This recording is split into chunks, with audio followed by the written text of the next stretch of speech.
देखो मेरे साथ क्या सिचुएशन थी कि मैं पढ़ाई में बहुत अच्छी थी, तो मुझे सीए नहीं करना था। मैं 12th तक सबसे यही बोलती थी कुछ भी कर लूँगी, सीए नहीं करूँगी।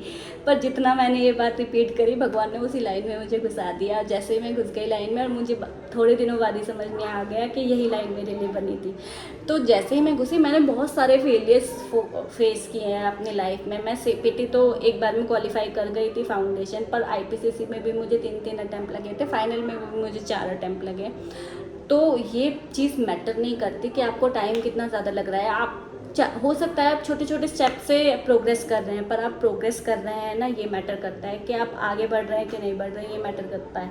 हो सकता है एक अटैम्प्ट लग गया, आपका क्लियर नहीं हुआ, दूसरा अटैम्प्ट लग गया, आपका क्लियर नहीं हुआ, तीसरा अटैम्प्ट लग गया, आपका क्लियर नहीं हुआ, और चौथे में क्लियर हो गया, क्योंकि आप 3 गुना ज़्यादा उसके लिए मेहनत कर चुके हैं, आप क्लियर कर जाएंगे। तो इतना मत सोचिए कि मुझे ज़्यादा टाइम लग रहा है या फिर मैं इस लाइन के लिए बनाऊँ ना बनाऊँ। बहुत सारी ओवर थिंकिंग हमारे एग्ज़ाम टाइम में हमारे दिमाग में आने लगती है। जो चीज़ें इरेलीवेंट होती है ना, वो भी आने लगती है। मतलब ऐसी ऐसी चीज़ें हमारे दिमाग में आती है जो हम कभी सोचते भी नहीं है। तो हमारा माइंड थोड़ा ईजी तरीका, पढ़ाई से बचने का तरीका ढूंढता है, और जिसके लिए वो अननेसेसरी फैक्टर्स को, ओवर थिंकिंग को, फैमिली इश्यूज़ को, सारी चीज़ों को एग्ज़ाम टाइम पे खड़ा करके हमारे सामने रख देता है। और हम उन चीज़ों में इतना उलझ जाते हैं, असली रस भूल जाता है, हम असली चीज़ भूल जाते हैं कि हम असली इस वक्त क्या करने की ज़रूरत है, हमें प्रायोरिटाइज किस चीज़ को करने की ज़रूरत है। तो आपको अपनी बुद्धि को सद्बुद्धि में बदलना है, आपको फोकस रहना है।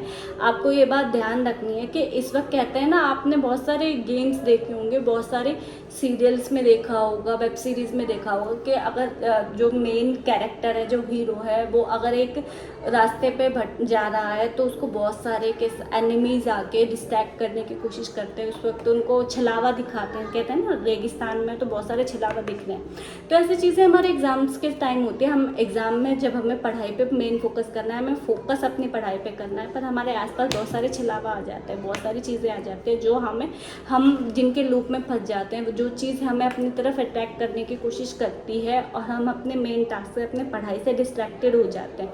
तो ये गलती आपको बिल्कुल नहीं करनी, क्योंकि आप बहुत ज़्यादा समझदार हो। आप यहाँ तक पहुँचे हो तो आप आगे बहुत ज़्यादा पहुँचने वाले हो। तो पूरा अपने ऊपर भरोसा रखना है, और बहुत सारी चीज़ों को अपने दिमाग को कोई भी चीज़, कोई भी मुसीबत आए ना, तो आपको बस अपने दिमाग को ये समझाना है, बार बार समझाना है कि ये चीज़ बहुत छोटी है, ये प्रॉब्लम बहुत छोटी है, क्योंकि इस वक्त मैं एग्ज़ाम्स की सिचुएशन में फंसा हुआ हूँ, इस वजह से मुझे ये चीज़ बहुत ज़्यादा हार्ड लग रही है। जैसे एग्ज़ाम ख़त्म हो जाएंगे, आपको लगेगा आपका दिमाग, जो बुद्धि आपकी भ्रष्ट हो चुकी होगी, वो सही डायरेक्शन पे आएगी, आपका प्रेशर और फ्रस्ट्रेशन कम होगी। तो आपको समझ में आएगा ये तो बहुत ही छोटी सी चीज़ थी, इसका सोल्यूशन इतना छोटा सा था, और उस वक्त मैंने इसको सोच सोच के इतना ज़्यादा टाइम बर्बाद कर दिया। तो ये काम आपको नहीं करना है, इस लूप में आप नहीं फंसेंगे, आप बहुत अच्छे से पढ़ाई करेंगे। चलिए बाय बाय।